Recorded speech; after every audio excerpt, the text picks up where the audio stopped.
Chapter 1. The Secret Door to Success.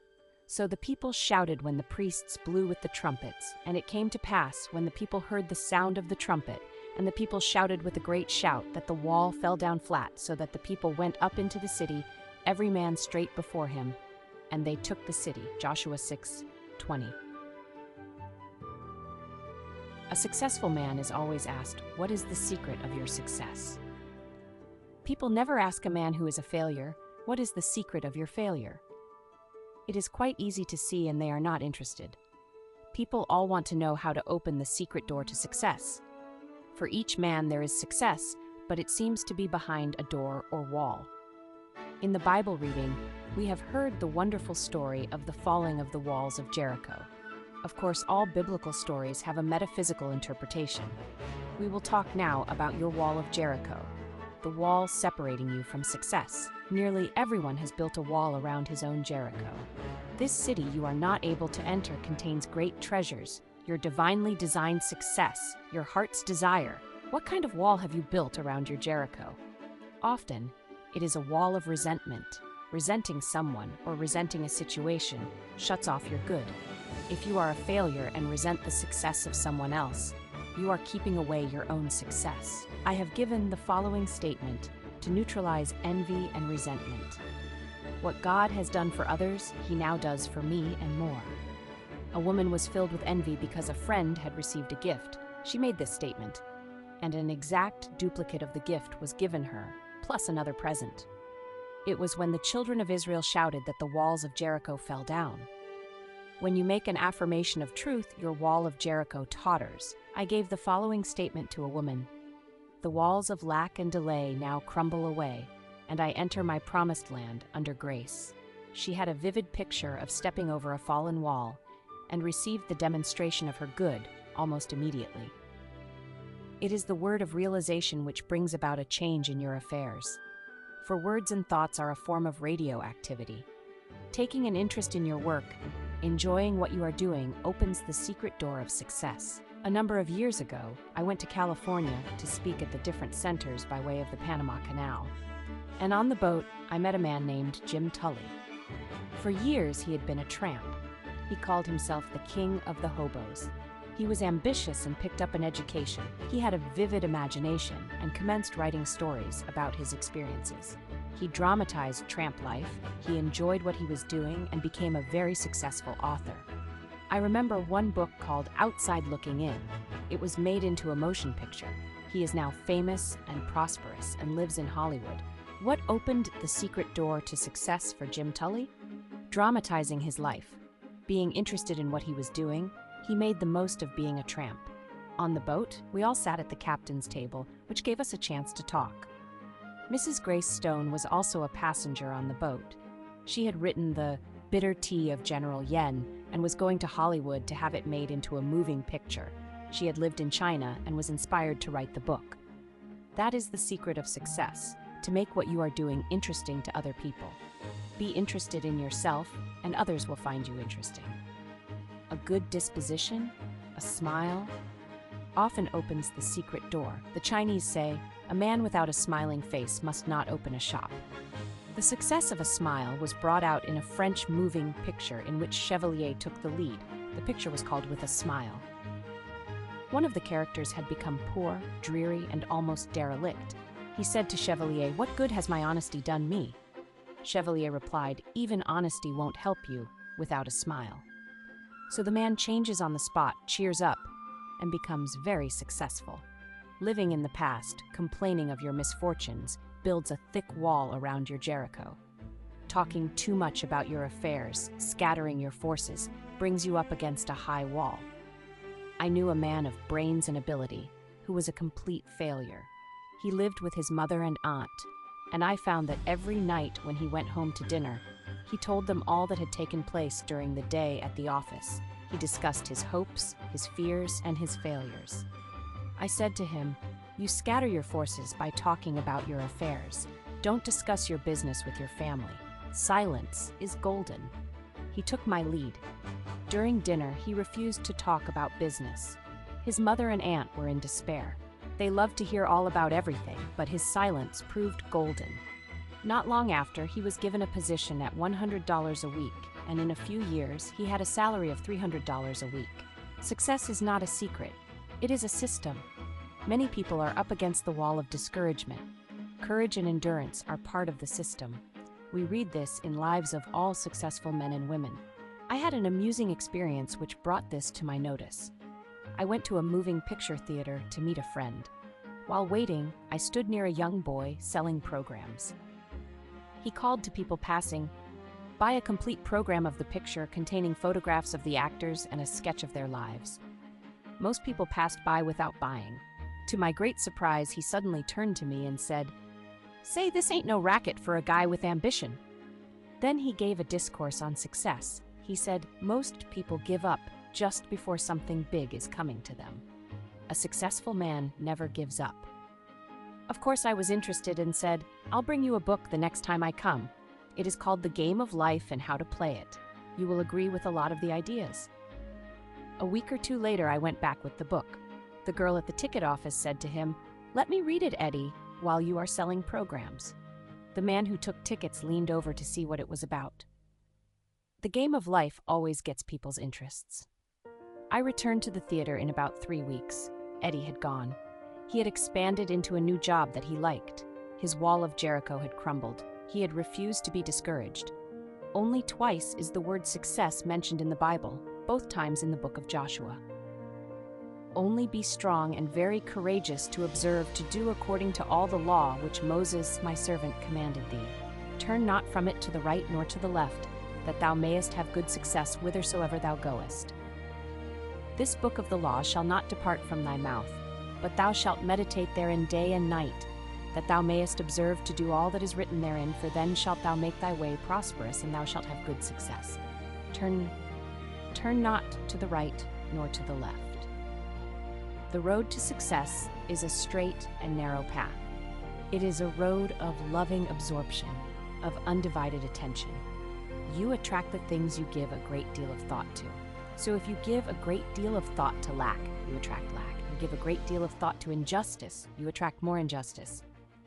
Joshua said, "And it shall come to pass, that when they make a long blast with the ram's horn, and when ye hear the sound of the trumpet, all the people shall shout with a great shout, and the wall of the city shall fall down flat, and the people shall ascend up, every man straight before him." The inner meaning of this story is the power of the word, your word which dissolves obstacles and removes barriers. When the people shouted, the walls fell down. We find in folklore and fairy stories, which come down from legends founded on truth, the same idea. A word opens a door or cleaves a rock. We have it again in the Arabian Nights story, Ali Baba and the 40 Thieves. I saw it made into a moving picture. Ali Baba has a secret hiding place, hidden somewhere behind rocks and mountains. The entrance may only be gained by speaking a secret word. It is "Open Sesame." Ali Baba faces the mountain and cries, "Open Sesame," and rocks slide apart. It is very inspiring, for it gives you the realization of how your own rocks and barriers will part at the right word. So let us take the statement. The walls of lack and delay now crumble away, and I enter my promised land under grace. Chapter 2, Bricks Without Straw. There shall no straw be given you, yet ye shall make bricks without straw. Exodus 5:18. In the 5th chapter of Exodus, we have a picture of everyday life when giving a metaphysical interpretation. The children of Israel were in bondage to Pharaoh, the cruel taskmaster, ruler of Egypt. They were kept in slavery, making bricks, and were hated and despised. Moses had orders from the Lord to deliver his people from bondage. Moses and Aaron went in and told Pharaoh, "Thus saith the Lord God of Israel, Let my people go, that they may hold a feast unto me in the wilderness." He not only refused to let them go, but told them he would make their tasks even more difficult. They must make bricks without straw being provided for them. And the taskmasters of the people went out, and their officers, and they spake to the people, saying, "Thus saith Pharaoh, I will not give you straw. Go ye, get you straw where ye can find it. Yet not aught of your work shall be diminished." It was impossible to make bricks without straw. The children of Israel were completely crushed by Pharaoh. They were beaten for not producing the bricks. Then came the message from Jehovah, "Go therefore now and work, For there shall no straw be given you, yet shall ye deliver the tale of bricks. Working with spiritual law, they could make bricks without straw, which means to accomplish the seemingly impossible. How often in life people are confronted with this situation? Agnes M. Lawson, in her Hints to Bible Students, says, "The life in Egypt under foreign oppression is the symbol of man under the hard taskmasters of destructive thinking, pride, fear, resentment, ill will, etc. The deliverance under Moses is the freedom man gains from the taskmasters as he learns the law of life, for we can never come under grace except we first know the law. The law must be made known in order to be fulfilled." In the 111th Psalm, we read in the final verse, "The fear of the Lord, law, is the beginning of wisdom. A good understanding have all they that do his commandments. His praise endureth forever." Now, if we read the word Lord, law, it will give us the key to the statement. The fear of the law, karmic law, is the beginning of wisdom, not the fear of the Lord. When we know that whatever we send out comes back, we begin to be afraid of our own boomerangs. I read in a medical journal the following facts telling of the boomerang this great pharaoh received. It would appear that flesh is indeed heir to a long and ancient line of ills, when, as was revealed by Lord Moynihan at a lecture at Leeds, that the pharaoh of the oppression suffered from hardening of the heart in a literal sense. Lord Moynihan showed some remarkable photographic slides of results of surgical operations 1,000 years before Christ, and among these was a slide of the actual anatomical remains of the pharaoh of the oppression. The large vessel springing from the heart was in such a well-preserved state as to enable sections of it to be made recently from the lantern slide.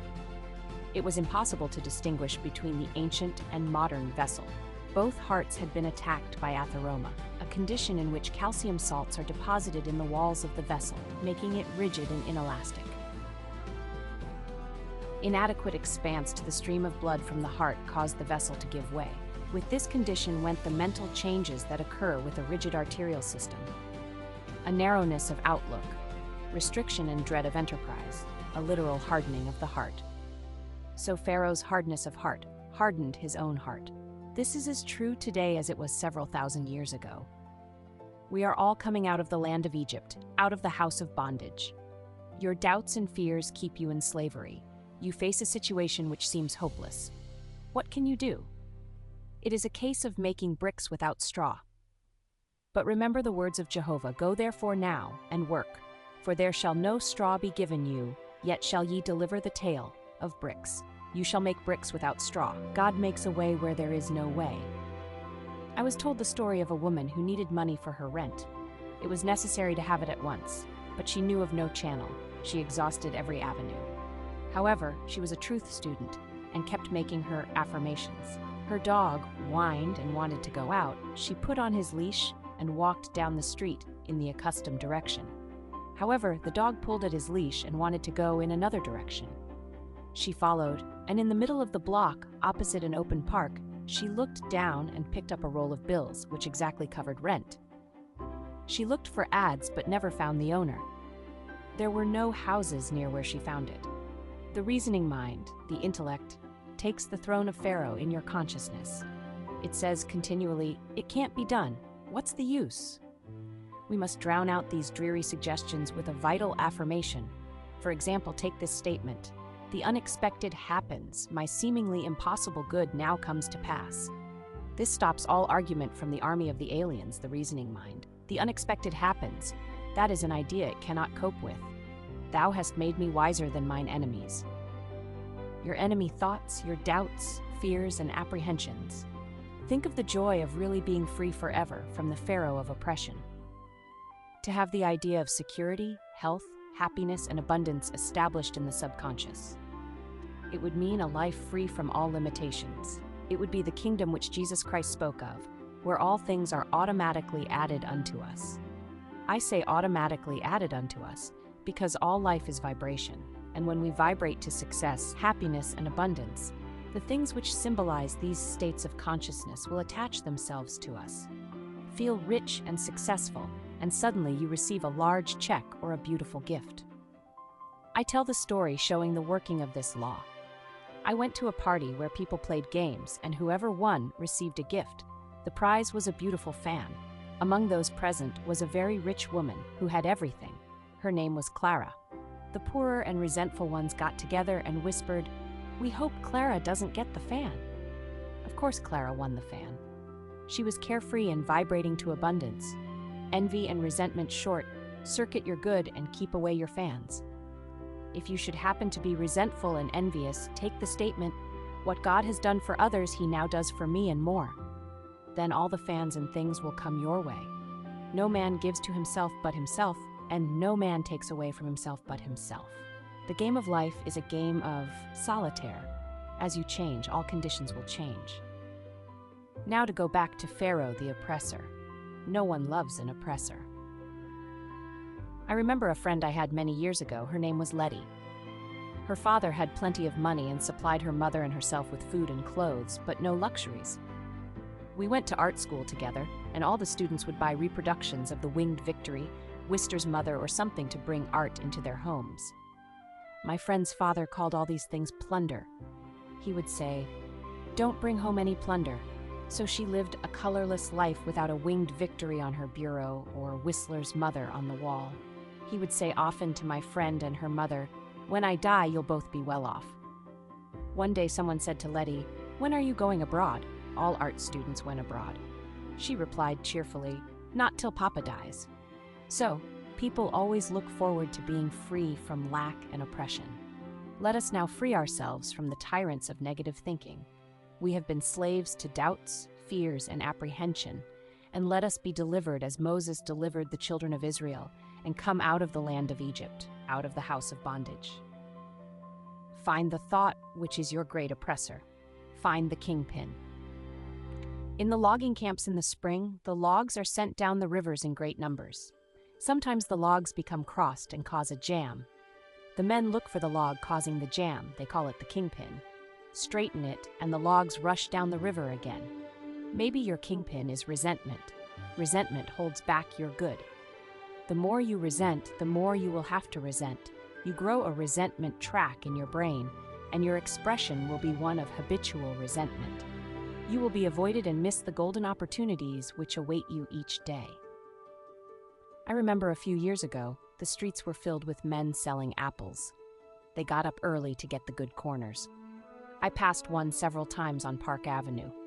He had the most disagreeable expression I have ever seen. As people passed, he said, "Apples, apples," but no one stopped to buy. I invested in an apple and said, "You'll never sell apples unless you change your expression." He replied, "Well, that guy over there took my corner." I said, "Never mind about the corner. You can sell apples right here if you'll look pleasant." He said, "Okay, lady," and I went on. The next day I saw him. His whole expression had changed. He was doing a big business selling apples with a smile. So find your kingpin. You may have more than one, and your logs of success, happiness, and abundance will go rushing down your river. Go therefore now and work, for there shall no straw be given you, yet ye shall make bricks without straw. Chapter 3. And 5 of them were wise, and 5 of them were wise, and 5 were foolish.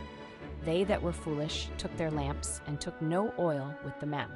25:2-3. My subject is the parable of the wise and foolish virgins. And 5 of them were wise, and 5 were foolish. They that were foolish took their lamps, and took no oil with them. But the wise took oil in their vessels with their lamps. The parable teaches that true prayer means preparation. Jesus Christ said, "And all things, whatsoever ye shall ask in prayer, believing, ye shall receive." Matthew 21:22. Therefore I say unto you, what things soever ye desire when ye pray, believe that ye receive them, and ye shall have them. Mark 11:24. In this parable he shows that only those who have prepared for their good, thereby showing active faith, will bring the manifestation to pass. We might paraphrase the scriptures and say, when ye pray, believe ye have it. When ye pray, act as if you have already received. Armchair faith, or rocking chair faith, will never move mountains. In the armchair, in the silence or meditation, you are filled with the wonder of this truth, and feel that your faith will never waver. You know that the Lord is your shepherd, you shall never want. You feel that your God of plenty will wipe out all burdens of debt or limitations. Then you leave your armchair and step out into the arena of life. It is only what you do in the arena that counts. I will give you an illustration showing how the law works. For faith without action is dead. A man, one of my students, had a great desire to go abroad. He took the statement, "I give thanks for my divinely designed trip, divinely financed under grace in a perfect way." He had very little money, but knowing the law of preparation, he bought a trunk. It was a very gay and happy trunk with a big red band around its waist. Whenever he looked at it, it gave him a realization of a trip. One day, he seemed to feel his room moving. He felt the motion of a ship. He went to the window to breathe the fresh air, and it smelt like the aroma of the docks. With his inner ear, he heard the shriek of a seagull and the creaking of the gangplank. The trunk had commenced to work. It had put him in the vibration of his trip. Soon after that, a large sum of money came to him, and he took the trip. He said afterwards that it was perfect in every detail. In the arena of life, we must keep ourselves tuned up to concert pitch. Are we acting from motives of fear or faith? Watch your motives with all diligence, for out of them are the issues of life. If your problem is a financial one, and it usually is, you must know how to wind yourself up financially and keep wound up by always acting your faith. The material attitude towards money is to trust in your salary, your income and investments, which can shrink overnight. The spiritual attitude toward money is to trust in God for your supply. To keep your possessions, always realize that they are God in manifestation. What Allah has given cannot be diminished. Then if one door shuts, another door immediately opens. Never voice lack or limitation, for by your words you are condemned. You combine with what you notice, and if you are always noticing failure and hard times, you will combine with failure and hard times. You must form the habit of living in the fourth dimension, the world of the wondrous. It is the world where you do not judge by appearances. You have trained your inner eye to see through failure into success, to see through sickness into health, to see through limitation into plenty. I will give you the land which you those seethe. The man who achieves success has the fixed idea of success. If it is founded on a rock of truth and rightness, it will stand. If not, it is built upon sand and washed into the sea, returning to its native nothingness. Only divine ideas can endure. Evil destroys itself, for it is a cross-current against universal order, and the way of the transgressor is hard. They that were foolish took their lamps and took no oil with them, but the wise took oil in their vessels with their lamps. The lamp symbolizes man's consciousness. The oil is what brings light or understanding. While the bridegroom tarried, they all slumbered and slept. And at midnight there was a cry made, "Behold, the bridegroom cometh, go ye out to meet him." Then all those virgins arose and trimmed their lamps. And the foolish said unto the wise, "Give us your oil, for our lamps are gone out." The foolish virgins were without wisdom or understanding, which is oil for the consciousness.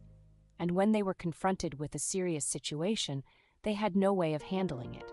And when they said to the wise, "Give us your oil," the wise answered, saying, "Not so, lest there be not enough for us and you, but go ye rather to them that sell and buy for yourselves."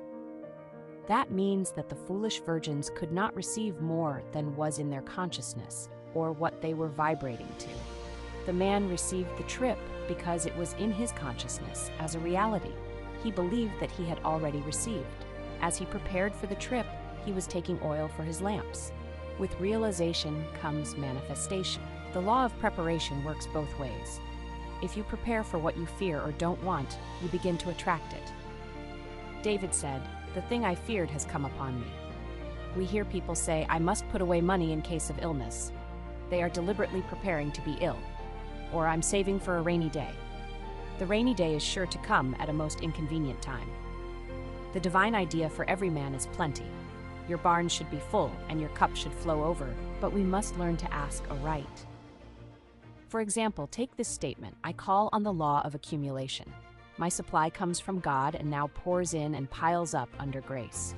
This statement does not give any picture of stint or saving or sickness. It gives a fourth-dimensional feeling of abundance, leaving the channels to infinite intelligence. Every day you must make a choice. Will you be wise or foolish? Will you prepare for your good? Will you take the giant swing into faith? Or serve doubt and fear and bring no oil for your lamps? And while they went to buy, the bridegroom came, and they that were ready went in with him to the marriage, and the door was shut. Afterward came also the other virgins, saying, Lord, Lord, open to us. But he answered and said, Verily I say unto you, I know you not. You may feel that the foolish virgins paid very dearly for neglecting to bring oil for their lamps. But we are dealing with the law of karma, or the law of come back. It has been called the Judgment Day, which people usually associate with the end of the world.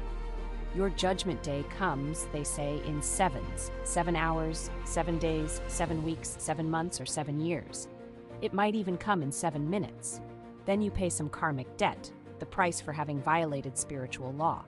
You failed to trust God. You took no oil for your lamps.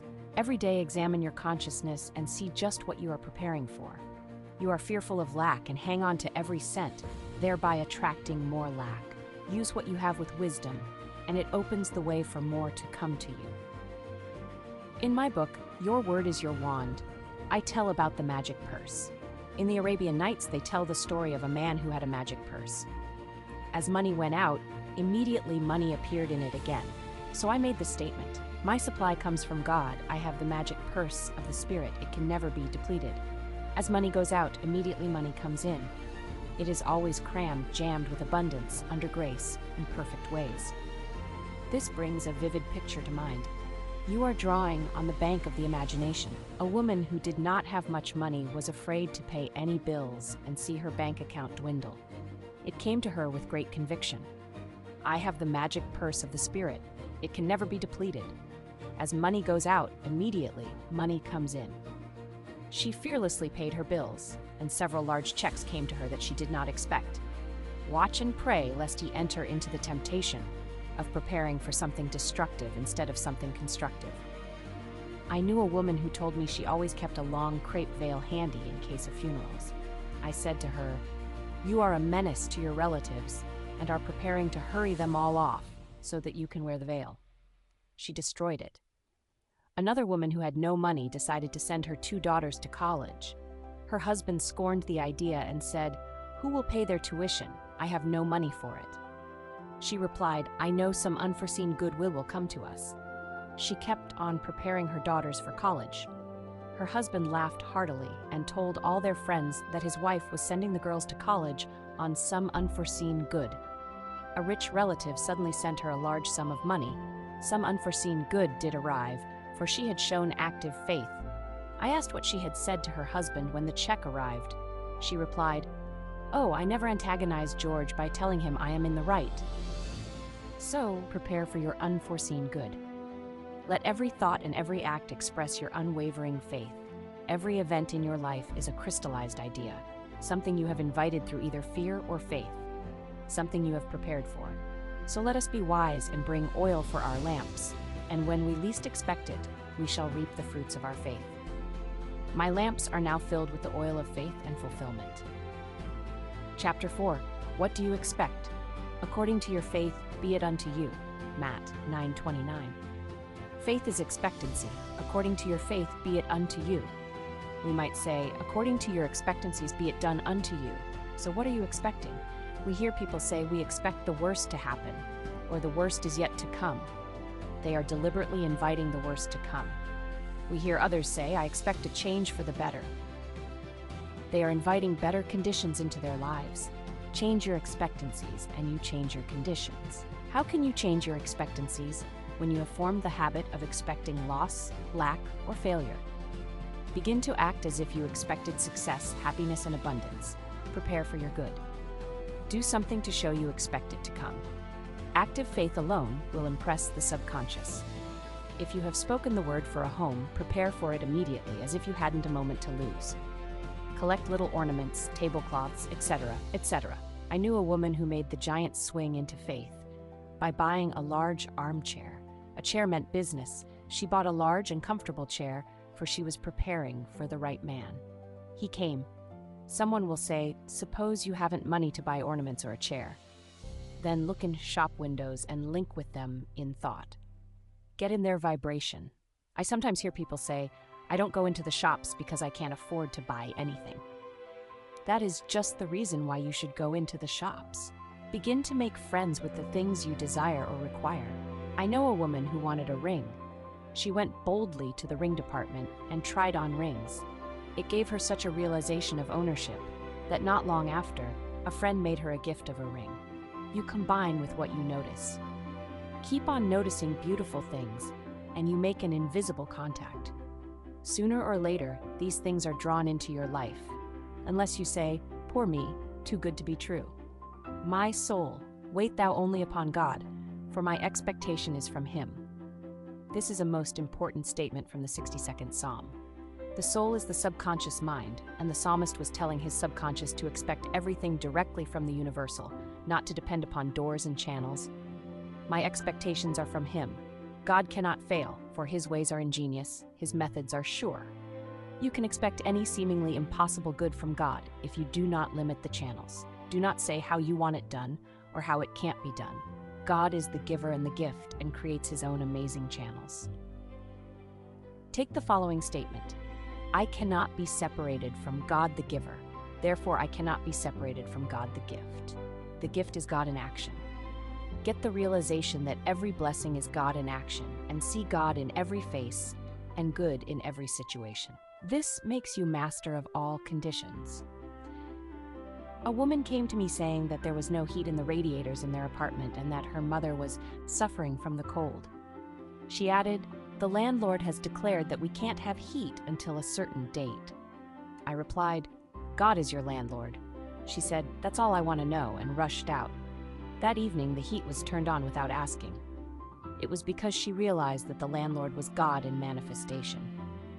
This is a wonderful age, for people are becoming miracle-minded. It is in the air. Quoting from an article which I found in the New York Journal and American by John Anderson, it corroborates what I have just said.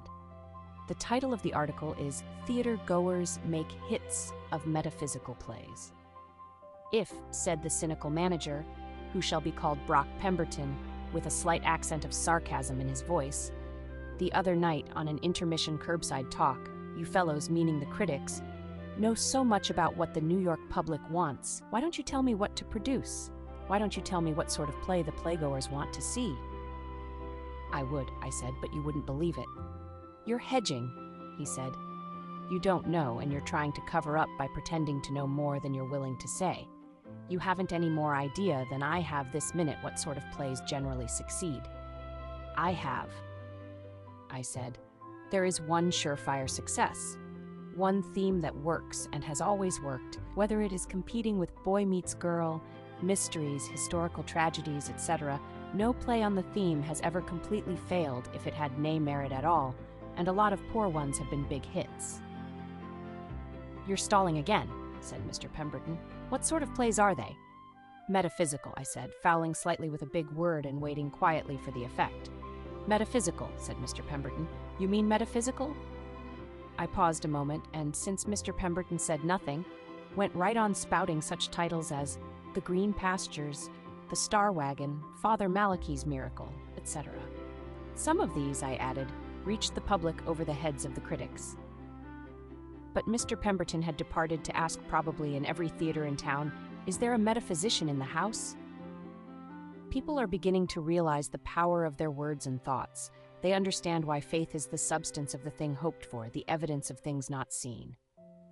We see the law of expectancy working out through superstition. If you walk under a ladder and expect it to give you bad luck, it will give you bad luck. The ladder is quite innocent. Bad luck came because you expected it. We might say, expectancy is the substance of the things hoped for, or expectancy is the substance of the thing man fears. The thing I expected has come upon me. Nothing is too good to be true, nothing is too wonderful to happen, nothing is too good to last when you look to God for your good. Now think of the blessings which seem so far off, and begin to expect them now, under grace, in an unexpected way. For God works in unexpected ways, His wonders to perform. I was told that there are 3,000 promises in the Bible. Let us now expect all these blessings to come to pass. Among them we are promised riches and honor, eternal youth. Your flesh shall become as a little child's, and eternal life. Death itself shall be overcome. Christianity is founded upon the forgiveness of sins and an empty tomb. We now know that all these things are scientifically possible. As we call on the law of forgiveness, we become free from mistakes and the consequences of mistakes. Though your sins be as scarlet, ye shall be washed whiter than wool. Then our bodies will be bathed in light and express the body electric, which is incorruptible and indestructible pure substance expressing perfection. I expect the unexpected, my glorious good now comes to pass. Chapter 5. The long arm of God. The eternal God is thy refuge, and underneath are the everlasting arms. Deut 33:27. In the Bible, the arm of God always symbolizes protection. The writers of the Bible knew the power of a symbol. It brings a picture which impresses the subconscious mind. They used the symbols of the rock, sheep, shepherd's vineyard, lamp, and hundreds of others. It would be interesting to know how many symbols are used in the Bible. The arm also symbolizes strength. The eternal God is thy refuge, and underneath are the everlasting arms, and he shall thrust out the enemy from before thee, and shall say, Destroy them. Who is the enemy before thee? The negative thought forms which you have built up in your subconscious mind. A man's enemies are only those of his own household. The everlasting arms thrust out these enemy thoughts and destroy them. Have you ever felt the relief of getting out some negative thought form? Perhaps you have built up a thought form of resentment until you are always boiling with anger about something. You resent people you know, people you don't know, people in the past and people in the present, and you may be sure that the people in the future won't escape your wrath. All the organs of the body are affected by resentment. For when you resent with every organ of the body. You pay the penalty with rheumatism, arthritis, neuritis, etc., for acid thoughts produce acid in the blood. All this trouble comes because you are fighting the battle, not leaving it to the long arm of God. I have given the following statement to many of my students. The long arm of God reaches out over people and conditions, controlling the situation and protecting my interests. This brings a picture of a long arm symbolizing strength and protection. With the realization of the power of the long arm of God, you would no longer resist or resent. You would relax and let go. The enemy thoughts within you would be destroyed. Therefore, the adverse conditions would disappear. Spiritual development means the ability to stand still or stand aside and let infinite intelligence lift your burdens and fight your battles. When the burden of resentment is lifted, you experience a sense of relief.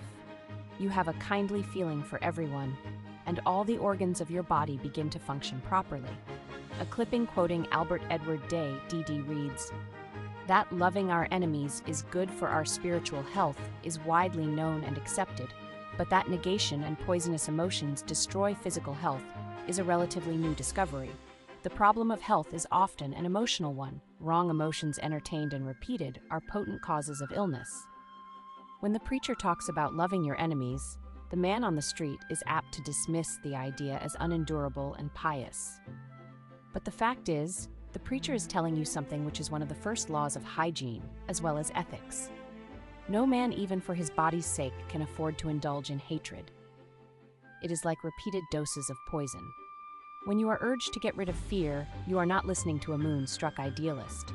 Rather, you are hearing counsel that is as significant for health as advice about diet.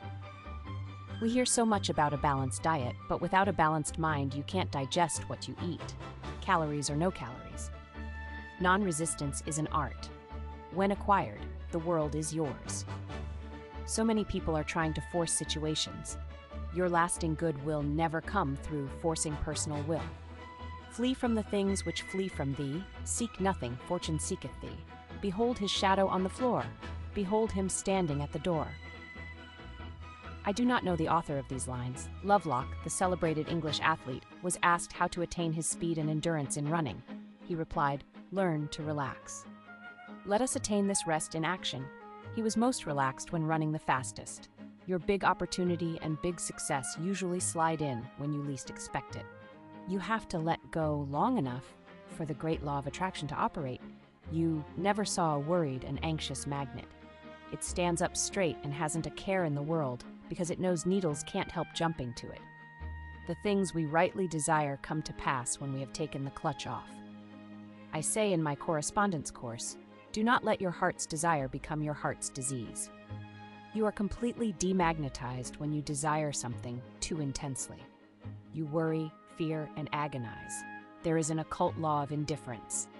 None of these things move me. Your ships come in over a don't care sea. Many people, in truth, antagonize friends because they are too anxious for them to read the books and go to the lectures. They meet opposition.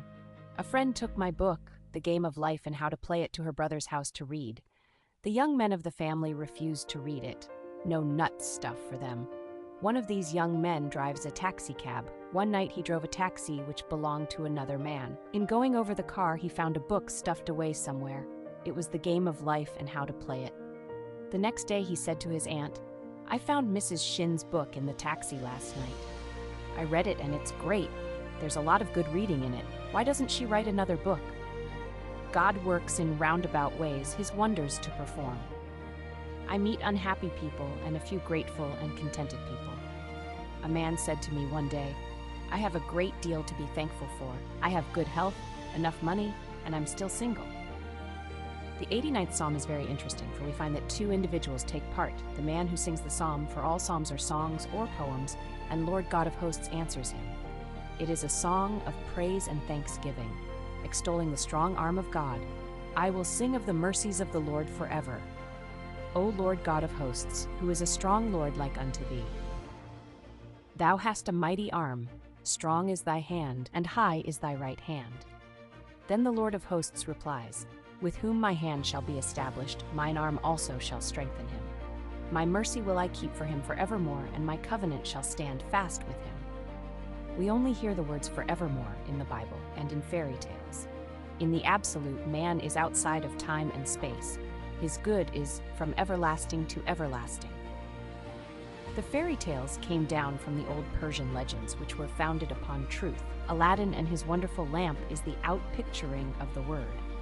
Aladdin rubbed the lamp and all his desires came to pass. Your word is your lamp. Words and thoughts are a form of radioactivity and do not return void. A scientist has said that words are clothed in light. You are continually reaping the fruits of your words. A friend in one of my meetings said that she had brought a man to my class who had been out of work for a year or more. I gave the statement, "Now is the appointed time. Today is the day of my amazing good fortune." It clicked in his consciousness. Soon after, he was given a position which paid him $9,000 a year. A woman told me that when I blessed the offering, I said that each offering would return 1,000-fold. She had put $1 in the collection. She said with great realization, that $1 is blessed and returns $1,000. She received $1,000 a short time afterwards, in a most unexpected way. Why do some people demonstrate this truth so much more quickly than others? It is because they have the ears that hear. Jesus Christ tells the parable of the man who sowed the seed, and it fell upon good ground. The seed is the word. I say, listen for the statement that clicks, the statement that gives your realization. That statement will bear fruit. The other day, I went into a shop where I know the employer quite well. I had given one of his employees an affirmation card. I said to him jokingly, "I wouldn't waste an affirmation card on you. You wouldn't use it." He replied, "Oh sure, give me one. I'll use it." The following week, I gave him a card. Before I left, he rushed up to me excitedly and said, "I made the statement and 2 new customers walked in." It was, "Now is the appointed time. Today is the day of my amazing good fortune." It had clicked. So many people use their words in exaggerated and reckless statements. I find a great deal of material for my talks in the beauty parlor. A young girl wanted a magazine to read. She called to the operator, "Give me something terribly new and frightfully exciting." All she wanted was the latest moving picture magazine. You hear people say, "I wish something terribly exciting would happen." They are inviting some unhappy but exciting experience into their lives. Then they wonder why it happened to them. There should be a chair of metaphysics in all colleges. Metaphysics is the wisdom of the ages. It is the ancient wisdom taught all through the centuries in India and Egypt and Greece. Hermes Trismegistus was a great teacher of Egypt. His teachings were closely guarded and have come down to us over 10 centuries. He lived in Egypt in the days when the present race of men was in its infancy. But if you read the Kybalion carefully, you find that he taught just what we are teaching today. He said that all mental states were accompanied by vibrations. You combine with what you vibrate to, so let us all now vibrate to success, happiness, and abundance. Now is the appointed time. Today is the day of my amazing good fortune. Chapter 6, The Fork in the Road. Choose you this day whom you will serve. Josh 24:15. Every day there is a necessity of choice, a fork in the road. Shall I do this or shall I do that? Shall I go or shall I stay? Many people do not know what to do. They rush about letting other people make decisions for them, then regret having taken their advice. There are others who carefully reason things out. They weigh and measure the situation like dealing in groceries and are surprised when they fail to obtain their goal. There are still other people who follow the magic path of intuition and find themselves in their promised land in the twinkling of an eye. Intuition is a spiritual faculty high above the reasoning mind, but on the path is all that you desire or require. In my book, The Game of Life and How to Play It, I give many examples of success attained through using this marvelous faculty. I say also that prayer is telephoning to God, and intuition is God telephoning to you. So, choose ye this day to follow the magic path of intuition.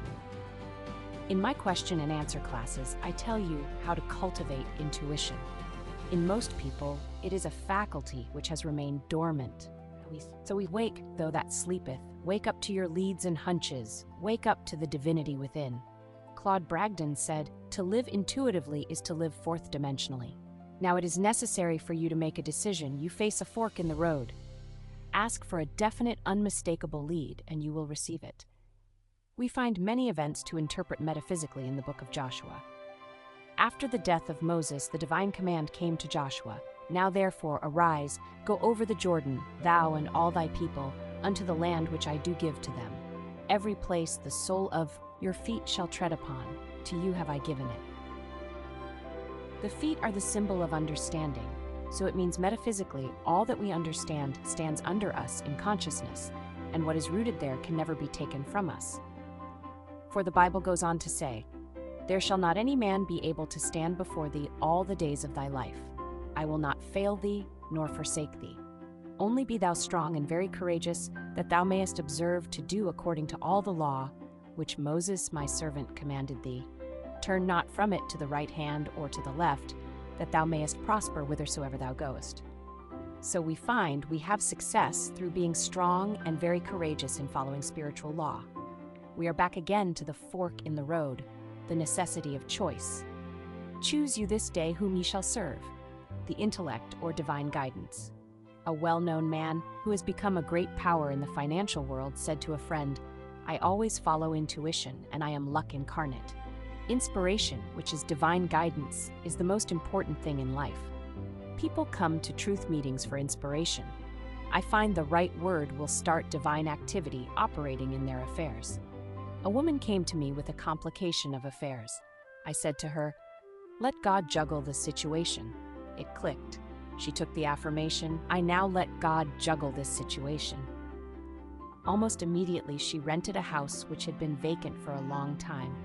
Let God juggle every situation, for when you try to juggle the situation, you drop all the balls. In my question and answer classes, I would be asked, "How do you let God juggle a situation, and what do you mean when you say I should not juggle it?"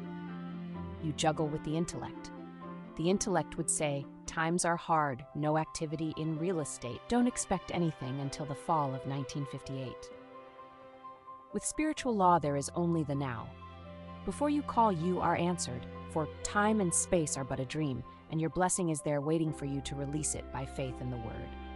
Choose you this day whom you will serve, fear or faith. In every act prompted by fear lies the germ of its own defeat. It takes much strength and courage to trust God.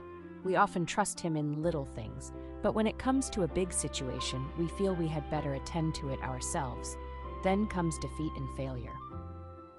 The following extract from a letter which I received from a woman in the West shows how conditions can change in the twinkling of an eye.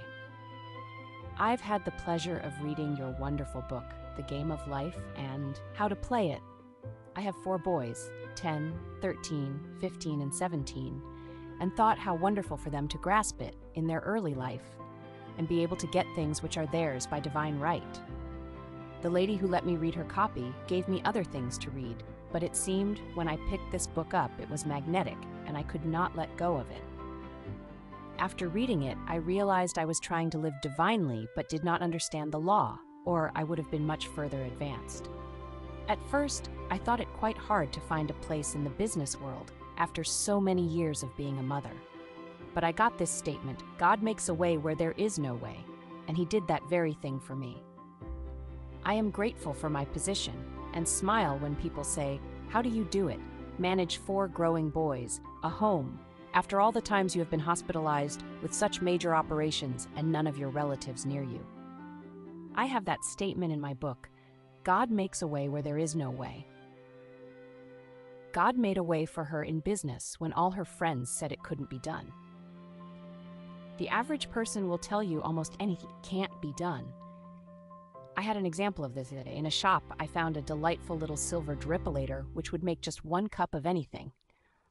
I showed it to some of friends with enthusiasm, thinking it so very cute, and one said, "It will never work." The other said, "If it belonged to me, I'd throw it away." I stood up for the little drippolator and said I knew it would work, which it did. My friends were simply typical of the average person who says, "It can't be done." All big ideas meet with opposition. Do not let other people rock your boat. Follow the path of wisdom and understanding, and turn not from it to the right hand or to the left, that thou mayest prosper whithersoever thou goest. In the 13th verse of the 24th chapter of Joshua, we read a remarkable statement. "And I have given you a land for which ye did not labor, and cities which ye built not, and ye dwell in them. Of the vineyards and olive yards which ye planted not, do ye eat." This shows that man cannot earn anything. His blessings come as gifts, gifts lest any man shall boast. With the realization of wealth, we receive the gift of wealth. With the realization of success, we receive the gift of success. For success and abundance are states of mind. For it is the Lord our God, He it is that brought us up and our fathers out of the land of Egypt, out of the house of bondage. The land of Egypt stands for darkness, the house of bondage, where man is a slave to his doubts and fears, and beliefs in lack and limitation, the result of having followed the wrong fork in the road. Misfortune is due to failure to stick to the things which Spirit has revealed through intuition. All big things have been accomplished by men who stuck to their big ideas. Henry Ford was past middle age when the idea of the Ford car came to him. He had great difficulty in raising the money. His friends thought it was a crazy idea. His father said to him, tearfully, "Henry, why do you give up a good $25 a week job in order to chase a crazy idea?" But no one could rock Henry Ford's boat. So in order to come out of the land of Egypt, out of the land of bondage, we must make the right decisions, follow the right fork in the road. Only be thou strong and very courageous, that thou mayest observe to do according to the law, which Moses my servant commanded thee. Turn not from it to the right hand nor to the left, that thou mayest prosper whithersoever thou goest. So as we reach the fork in the road today, let us fearlessly follow the voice of intuition. The Bible calls it the still small voice. There came a voice behind me saying, "This is the way, walk ye in it." On this path is the good, already prepared for you. You will find the land for which ye did not labor, and cities which ye built not, and ye dwell in them. Of the vineyards and olive yards which ye planted not, do ye eat. I am divinely led. I follow the right fork in the road. God makes a way where there is no way. Chapter 7. Crossing your Reed Sea. Speak unto the children of Israel that they go forward. Ex 14:15. One of the most dramatic stories in the Bible is the episode of the children of Israel crossing the Red Sea. Moses was leading them out of the land of Egypt, where they were kept in bondage and slavery. They were being pursued by the Egyptians. The children of Israel, like most people, did not enjoy trusting God. They did a lot of murmuring. They said to Moses, "Is not this the word that we did tell thee in Egypt, saying, 'Let us alone, that we may serve the Egyptians'? For it had been better for us to serve the Egyptians than that we should die in the wilderness." And Moses said unto the people, "Fear ye not, stand still and see the salvation of the Lord, which he will show to you today. For the Egyptians whom ye have seen today, ye shall see them again no more forever." The Lord shall fight for you, and ye shall hold your peace. We might say that Moses pounded faith into the children of Israel. They preferred being slaves to their old doubts and fears, for Egypt stands for darkness, than to take the giant swing into faith and pass through the wilderness to their promised land.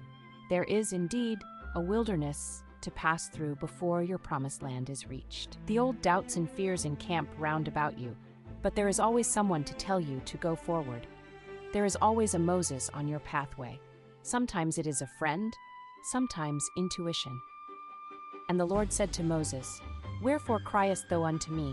Speak unto the children of Israel, that they go forward. But lift thou up thy rod, and stretch out thine hand over the sea, and divide it, and the children of Israel shall go on dry ground through the midst of the sea.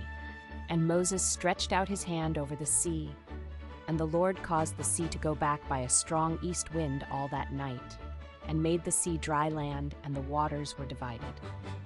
And the children of Israel went into the midst of the sea upon the dry ground, and the waters were a wall unto them on their right hand and on their left. And the Egyptians pursued and went in after them to the midst of the sea, even all Pharaoh's horses, his chariots, and his horsemen. And the Lord said unto Moses, Stretch out thine hand over the sea, that the waters may come again upon the Egyptians, upon their chariots, and upon their horsemen. And Moses stretched forth his hand over the sea returned, and the Egyptians fled against it, and the Lord overthrew the Egyptians in the midst of the sea. And the waters returned, and covered the chariots, and the horsemen, and all the hosts of Pharaoh that came into the sea after them. There remained not so much as one of them. Now remember, the Bible is talking about the individual. It is talking about your wilderness, your Red Sea, and your promised land. Each one of you has a promised land, a heart's desire, but you have been so enslaved by the Egyptians, your negative thoughts. It seems very far away, and too good to be true. You consider trusting God a very risky proposition. The wilderness might prove worse than the Egyptians. And how do you know your promised land really exists? The reasoning mind will always back up the Egyptians, but sooner or later something says, go forward. It is usually circumstances. You are driven to it. I give the example of a student. She is a very marvelous pianist and had great success abroad. She came back with a book full of press clippings and a happy heart.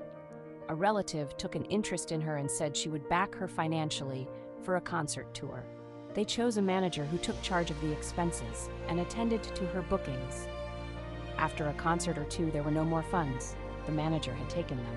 My friend was left stranded, desolate, and disappointed. This was about the time that she came to me. She hated the man, and it was making her ill. She had very little money and could afford only a cheerless room where her hands were often too cold to practice. She was indeed in bondage to the Egyptians: hate, resentment, lack, and limitation. Someone brought her to one of my meetings, and she spoke to me and told her story.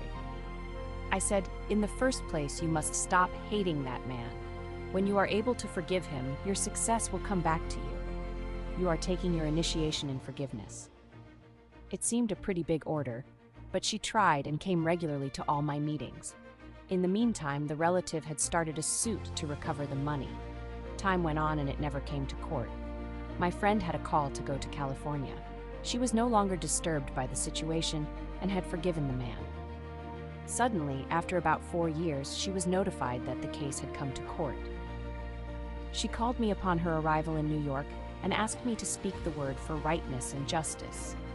They went at the time appointed, and it was all settled out of court, the man restoring the money by monthly payments. She came to me overflowing with joy, for she said, I hadn't the least resentment toward the man. He was amazed when I greeted him cordially. Her relative said that all the money was to go to her, so she found herself with a big bank account. Now she will soon reach her promised land. She came out of the house of bondage, of hate and resentment, and crossed her Red Sea.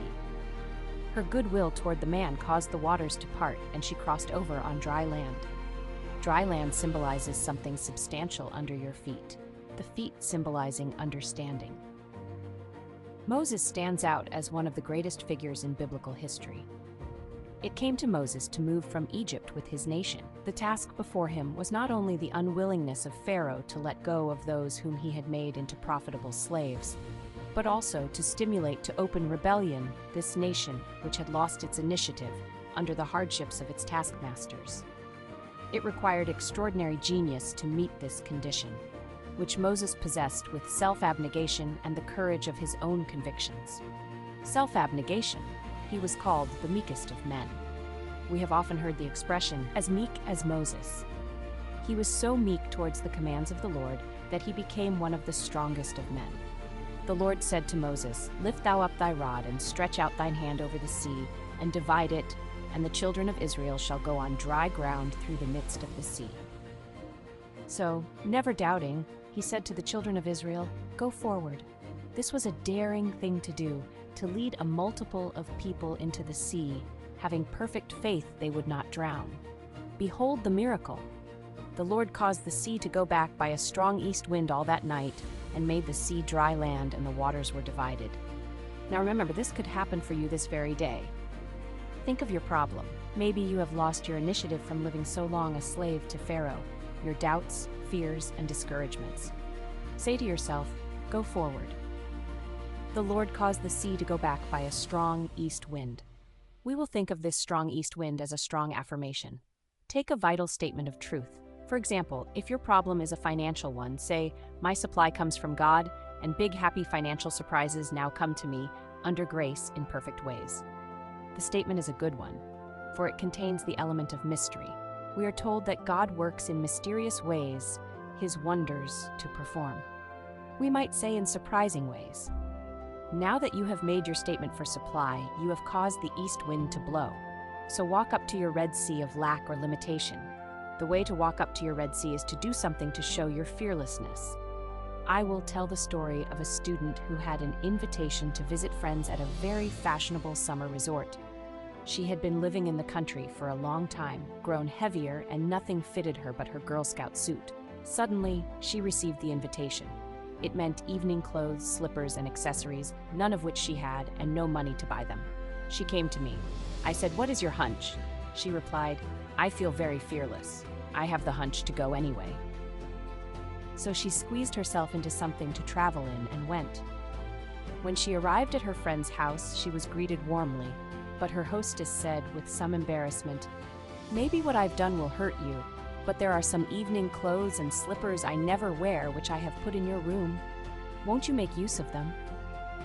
My friend assured her she would be delighted, and everything fitted perfectly. She had indeed walked up to her Red Sea and passed over on dry land. The waters of my Red Sea part, and I pass over on dry land. I now go forward into my promised land. Chapter 8. The Watchman at the Gate. Also I set watchmen over you, saying, "Hearken to the sound of the trumpet." Jeremiah 6, verse 17. We must all have a watchman at the gate of our thoughts. The watchman at the gate is the superconscious mind. We have the power to choose our thoughts. Since we have lived in the race thought for thousands of years, it seems almost impossible to control them. They rush through our minds like stampeding cattle or sheep. But a single sheepdog can control the frightened sheep and guide them into the sheep pen. I saw a picture in the newsreels of a shepherd dog controlling the sheep. He had rounded up all but 3. These 3 resisted and resented. They baaed and lifted their front feet in protest, but the dog simply sat down in front and never took his eyes off them. He did not bark or threaten. He just sat and looked with determination. In a little while, the sheep tossed their heads and went in the pen. We can learn to control our thoughts in the same way, by gentle determination, not force. We take an affirmation and repeat it continually while our thoughts are on the rampage. We cannot always control our thoughts, but we can control our words, and repetition impresses the subconscious, and we are then master of the situation. In the 6th chapter of Jeremiah we read, "I set a watchman over you, saying, Hearken to the sound of the trumpet." Your success and happiness in life depend upon the watchman at the gate of your thoughts. Sooner or later, crystallize on the external. People think by running away from a negative situation, they will be rid of it, but the same situation confronts them wherever they go. They will meet the same experiences until they have learned their lessons. This idea is brought out in the moving picture, The Wizard of Oz. The little girl, Dorothy, is very unhappy because the mean woman in the village wants to take away her dog, Toto. She goes in despair to confide in her Aunt Em and Uncle Henry, but they are too busy to listen and tell her to run along. She says to Toto there is somewhere, a wonderful place high above the skies where everybody is happy and no one is mean. How she would love to be there. A Kansas cyclone suddenly comes along, and she and Toto are lifted up high in the sky and land in the country of Oz. Everything seems very delightful at first, but soon she has the same old experiences. The mean old woman of the village has turned into a terrible witch and is still trying to get Toto from her. How she wishes she could be back in Kansas. She is told to find the Wizard of Oz. He is all-powerful and will grant her request. She starts off to find his palace in the Emerald City. On the way, she meets a scarecrow. He is so unhappy because he hasn't a brain. She meets a man made of tin who is so unhappy because he hasn't a heart. Then she meets a lion who is so unhappy because he has no courage. She cheers them up by saying, "We'll all go to the Wizard of Oz and he'll give us what we want." The scarecrow a brain, the tin man a heart, and the lion courage. They encounter terrible experiences, for the bad witch is determined to capture Dorothy and take away Toto and the ruby slippers which protect her. At last they reach the Emerald Palace of the Wizard of Oz. They ask for an audience, but are told no one has ever seen the Wizard of Oz, who lives mysteriously in the palace. But through the influence of the Good Witch of the North, they enter the palace. There they discover the wizard is just a fake magician from Dorothy's hometown in Kansas. They are all in despair because their wishes cannot be granted. But then the Good Witch shows them that their wishes are already granted. The scarecrow has developed a brain by having to decide what to do in the experiences he has encountered. The Tin Man finds he has a heart because he loves Dorothy, and the lion has become courageous because he had to show courage in his many adventures. The Good Witch from the North says to Dorothy, "What have you learned from your experiences?" And Dorothy replies, "I have learned that my heart's desire is in my own home and in my own front yard." So the Good Witch waves her wand, and Dorothy is at home again. She wakes up and finds that the Scarecrow, the Tin Man, and the Lion are the men who work on her uncle's farm. They are so glad to have her back. This story teaches that if you run away, your problems will run after you. Be undisturbed by a situation, and it will fall away of its own weight. There is an occult law of indifference. None of these things move me. None of these things disturb me. We might say in modern language, when you can no longer be disturbed, all disturbance will disappear from the external. When your eyes have seen your teachers disappear. I set watchmen over you, saying, "Hearken to the sound of the trumpet." A trumpet is a musical instrument used in olden times to draw people's attention to something, to victory, to order. You will form the habit of giving attention to every thought and word when you realize their importance. The imagination, the scissors of the mind, is constantly cutting out the events to come into your life. Many people are cutting out fear, pictures, seeing things which are not divinely planned. With the single eye, man sees only the truth. He sees through evil, knowing that out of it comes good. He transmutes injustice into justice and disarms his seeming enemy by sending goodwill. We read in mythology of the Cyclops, a race of giants said to have inhabited Sicily. These giants had only one eye in the middle of the forehead. The seat of the imaging faculty is situated in the forehead, between the eyes. So these fabled giants came from this idea. You are indeed a giant when you have a single eye. Then every thought will be a constructive thought, and every word a word of power. Let the third eye be the watchman at the gate. If therefore thine eye be single, thy whole body is full of light. With the single eye, your body will be transformed into your spiritual body, the body electric made in God's likeness and image, imagination. By seeing clearly the perfect plan, we could redeem the world, with our inner eye seeing a world of peace and plenty and goodwill. Judge not by appearances, judge righteous judgment. Nation shall not lift up sword against nation, neither shall they learn war anymore. The occult law of indifference means that you are undisturbed by adverse appearances. You hold steadily to the constructive thought, which wins out. Spiritual law transcends the law of karma. This is the attitude of mind which must be held by the healer or practitioner towards his patient. Indifferent to appearances of lack, loss, or sickness, he brings about the change in mind, body, and affairs. Let me quote from the 31st chapter, Jeremiah. The keynote is one of rejoicing. It gives a picture of the individual freed from negative thinking. For there shall be a day that the watchman upon the Mount Ephraim shall cry, Arise ye, and let us go up to Zion unto the Lord our God. The watchman at the gate neither slumbers nor sleeps. It is the eye which watches over Israel. But the individual, living in a world of negative thought, is not conscious of this inner eye. He may occasionally have flashes of intuition or illumination, then falls back into a world of chaos. It takes determination and eternal vigilance to check up on words and thoughts. Thoughts of fear, failure, resentment, and ill will must be dissolved and dissipated. Take the statement, Every plant my Father in heaven has not planted shall be rooted up. This gives you a vivid picture of rooting up weeds in a garden. They are thrown aside and dry up because they are without soil to nourish them. But the individual, living in a world of negative thought, is not conscious of this inner eye. You nourish negative thoughts by giving them your attention. Use the occult law of indifference and refuse to be interested.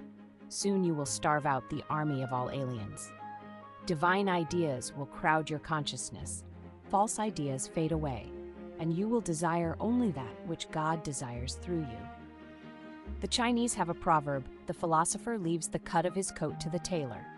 But the individual, living in a world of negative thought, is not conscious of this inner eye. So leave the plan of your life to the divine designer, and you will find all conditions permanently perfect.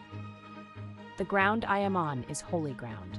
I now expand rapidly into the divine plan of my life, where all conditions are permanently perfect. Chapter 9, The Way of Abundance. Then shalt thou lay up gold as dust. Job 22:24. The way of abundance is a one-way street. As the old saying is, there are no two ways about it. You are either heading for lack or heading for abundance. The man with a rich consciousness and the man with a poor consciousness are not walking on the same mental street. There is a lavish supply, divinely planned for each individual. The rich man is tapping it, for rich thoughts produce rich surroundings. Change your thoughts, and in the twinkling of an eye, all your conditions change. Your world is a world of crystallized ideas, crystallized words. Sooner or later, you reap the fruits of your words and thoughts. Words are bodies or forces which move spirally and return in due season to cross the lives of their creators. People who are always talking lack and limitation reap lack and limitation. You cannot enter the kingdom of abundance bemoaning your lot. I know a woman who had always been limited in her ideas of prosperity. She was continually making her old clothes do instead of buying new clothes. She was very careful of what money she had and was always advising her husband not to spend so much. She said repeatedly, "I don't want anything I can't afford." She couldn't afford much, so she didn't have much. Suddenly her whole world cracked up. Her husband left her, weary of her nagging and limited thoughts. She was in despair when one day she came across a book on metaphysics. It explained the power of thought and words. She realized that she had invited every unhappy experience by wrong thinking. She laughed heartily at her mistakes and decided to profit from them. She was determined to prove the law of abundance. She used what money she had, fearlessly, to show her faith in her invisible supply. She relied upon God as the source of her prosperity. She no longer voiced lack and limitation. She kept herself feeling and looking prosperous. Her old friends scarcely recognized her. She had swung into the way of abundance. More money came to her than she had ever had before. Unheard of doors opened. Amazing channels were freed. She became very successful in a work she had had no training for. She found herself on miracle ground. What had happened? She had changed the quality of her words and thoughts. She had taken God into her confidence and into all her affairs. She had many 11th-hour demonstrations, but her supply always came, for she dug her ditches and gave thanks without wavering. Someone called me up recently and said, "I am looking desperately for a position." I replied, "Don't look desperately for it. Look for it with praise and thanksgiving. For Jesus Christ, the greatest of metaphysicians, said to pray with praise and thanksgiving." Praise and thanksgiving open the gates, for expectancy always wins. Of course, the law is impersonal, and a dishonest person with rich thoughts will attract riches, but a thing ill-got has ever bad success, as Shakespeare says. It will be of short duration, and will not bring happiness. We have only to read the papers to see that the way of the transgressor is hard. That is the reason it is so necessary to make your demands a right on the universal supply, and ask for what is yours by divine right and under grace in a perfect way. Some people attract prosperity but cannot hold it. Sometimes their heads are turned, sometimes they lose it through fear and worry. A friend in one of my question and answer classes told this story. Some people in his hometown who had always been poor suddenly struck oil in their backyard. It brought great riches. The father joined the country club and went in for golf. He was no longer young. The exercise was too much for him and he dropped dead on the links. This filled the whole family with fear. They all decided they might have heart trouble, so they are now in bed, with trained nurses watching every heartbeat. In the race thought, people must worry about something. They no longer worried about money, so they shifted their worries to health. The old idea was that you can't have everything. If you got one thing, you'd lose another. People were always saying, "Your luck won't last, it's too good to be true." Jesus Christ said, "In the world thought, there is tribulation, but be of good cheer. I have overcome the world thought." In the superconscious, there is a lavish supply for every demand, and your good is perfect and permanent. If thou return to the Almighty, thou shalt be built up in consciousness. Thou shalt put away iniquity far from thy tabernacles. Then shalt thou lay up gold as dust, the gold of Ophir as the stones of the brooks. Yea, the Almighty shall be thy defense, and thou shalt have plenty of silver. What a picture of opulence, the result of returning to the Almighty in consciousness. With the average person, who has thought in terms of lack for a long time, it is very difficult to build up a rich consciousness. I have a student who has attracted great success by making the statement, "I am the daughter of the king. My rich father now pours out his abundance upon me. I am the daughter of the king. Everything makes way for me." Many people put up with limited conditions because they are too lazy mentally to think themselves out of them. You must have a great desire for financial freedom. You must feel yourself rich. You must see yourself rich. You must continually prepare for riches. Become as a little child and make believe you are rich. You are then impressing the subconscious with expectancy. The imagination is man's workshop, the scissors of the mind, where he is constantly cutting out the events of his life. The superconscious is the realm of inspiration, revelation, illumination, and intuition. Intuition is usually known as a hunch. I do not apologize for the word hunch anymore. It is now in Webster's latest dictionary. I had a hunch to look up hunch, and there it was. The superconscious is the realm of perfect ideas. The great genius captures his thoughts from the superconscious. Without the vision imagination, my people perish. When people have lost the power to image their good, they perish or go under. It is interesting to compare the translation of the French and English Bibles. In the 21st verse of the 22nd chapter of Job, we read, "Acquaint now thyself with him, and be at peace, thereby good shall come unto thee." In the French Bible we read, "Attach thyself to God, and you will have peace. Thou shalt thus enjoy happiness." The 23rd verse, "If thou return to the Almighty, thou shalt be built up. Thou shalt put away iniquity far from thy tabernacles." In the French translation we read, "Thou shalt be re-established if thou returnest to the Almighty, putting iniquity far off from your dwellings." In the 24th verse we read a new and amazing translation. The English Bible reads, "Then shalt thou lay up gold as dust, and the gold of Ophir as the stones of the brooks." The French Bible says, "Throw gold into the dust, the gold of Ophir amongst the pebbles of the torrents, and the Almighty shall be thy gold, thy silver, thy riches." This means if people are depending entirely on their visible supply, it is even better to throw it away and trust absolutely to the Almighty for gold, silver, and riches. I give an example in the story told me by a friend. A priest went to visit a nunnery in France, where they fed many children. One of the nuns, in despair, told the priest they had no food. The children must go hungry. She said that they had but one piece of silver, about the value of $0.25. They needed food and clothing. The priest said, "Give me the coin." She handed it to him, and he threw it out the window. "Now," he said, "rely entirely upon God." Within a short time, friends arrived with plenty of food and gifts of money. This doesn't mean to throw away what money you have, but don't depend upon it. Depend upon your invisible supply, the bank of the imagination. Let us now attach ourselves to God and have peace, for he shall be our gold, our silver, and our riches. The inspiration of the Almighty shall be my defense, and I shall have plenty of silver. Chapter 10, I shall never want.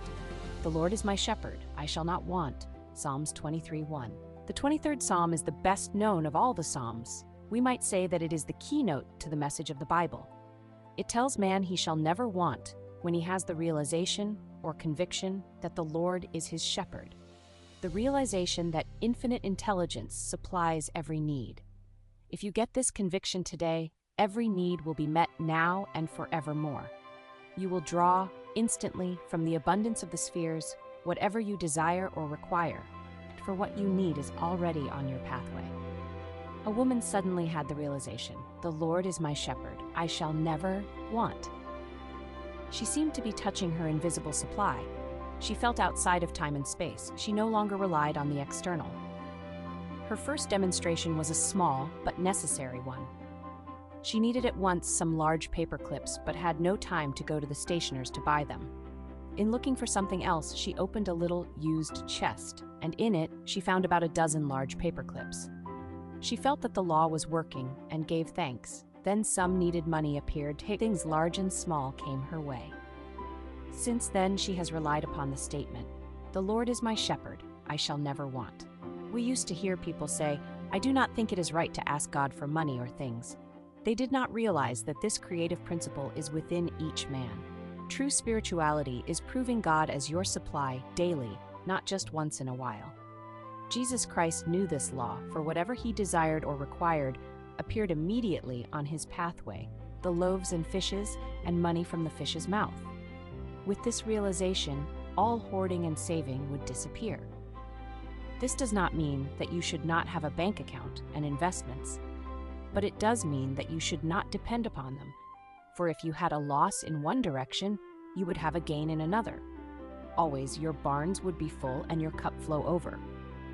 Now, how does one make this contact with his invisible supply? By taking a statement of truth which clicks and gives him realization. This is not open to a chosen few. Whosoever calleth on the name of the Lord shall be delivered. The Lord is your shepherd and my shepherd and everybody's shepherd. God is the supreme intelligence devoted to supplying man's need. The explanation is that man is God in action. Jesus Christ said, "I and the Father are one." We might paraphrase the statement and say, "I and the great creative principle of the universe are one and the same." Man only lacks when he loses his contact with this creative principle, which must be fully trusted, for it is pure intelligence and knows the way of fulfillment. The reasoning mind and personal will cause a short circuit. Trust in me and I will bring it to pass. Most people are filled with apprehension and dread when there is nothing to cling to on the external. A woman came to a practitioner and said, "I'm only a poor little woman with no one but God back of me." The practitioner said, "You need not worry if you have God back of you, for all that the kingdom affords is yours."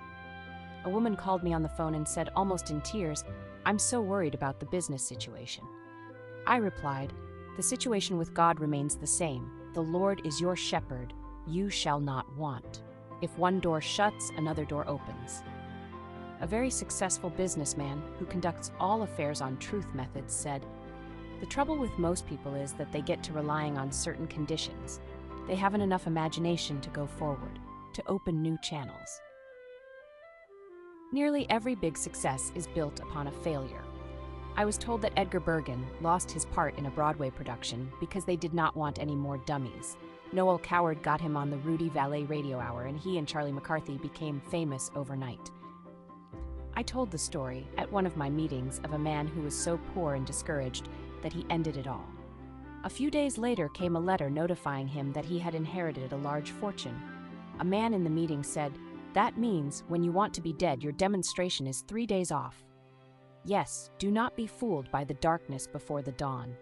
It is a good thing to see the dawn once in a while, to convince you how unfailing it is. It reminds me of an experience several years ago. I had a friend who lived in Brooklyn, near Prospect Park.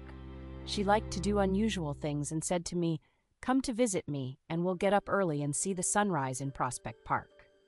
At first, I refused, and then came the hunch that it would be an interesting experience. It was in the summer. We got up about 4 o'clock, my friend, her little daughter, and myself. It was pitch dark, but we sallied forth down the street to the entrance of the park. Some policemen eyed us curiously, but my friend said to them with dignity, "We are going to see the sunrise," and it seemed to satisfy them. We walked through the park to the beautiful rose garden. A faint pink streak appeared in the east, then suddenly we heard a most tremendous uproar. We were near the zoo, and all the animals were greeting the dawn. The lions and tigers roared, the hyenas laughed, there were shrieks and howls. Every animal had something to say, for a new day was at hand. It was indeed most inspiring. The light slanted through the trees, everything had an unearthly aspect. Then, as it grew lighter, our shadows were in front instead of behind us. The dawn of a new day. This is the wonderful dawn which comes to each one of us after some darkness. Your dawn of success, happiness, and abundance is sure to come. Every day is important, for we read in the wonderful Sanskrit poem, "Look well, therefore, to this day, such is the salutation of the dawn. This day the Lord is your shepherd. This day you shall not want, as you and this great creative principle are one and the same." The 34th Psalm is also a psalm of security. It starts with a blessing for the Lord. "I will bless the Lord at all times, his praise shall continually be in my mouth. They that seek the Lord shall not want any good thing." Seeking the Lord means that man must make the first move. "Draw near to me, and I will draw near to thee, saith the Lord."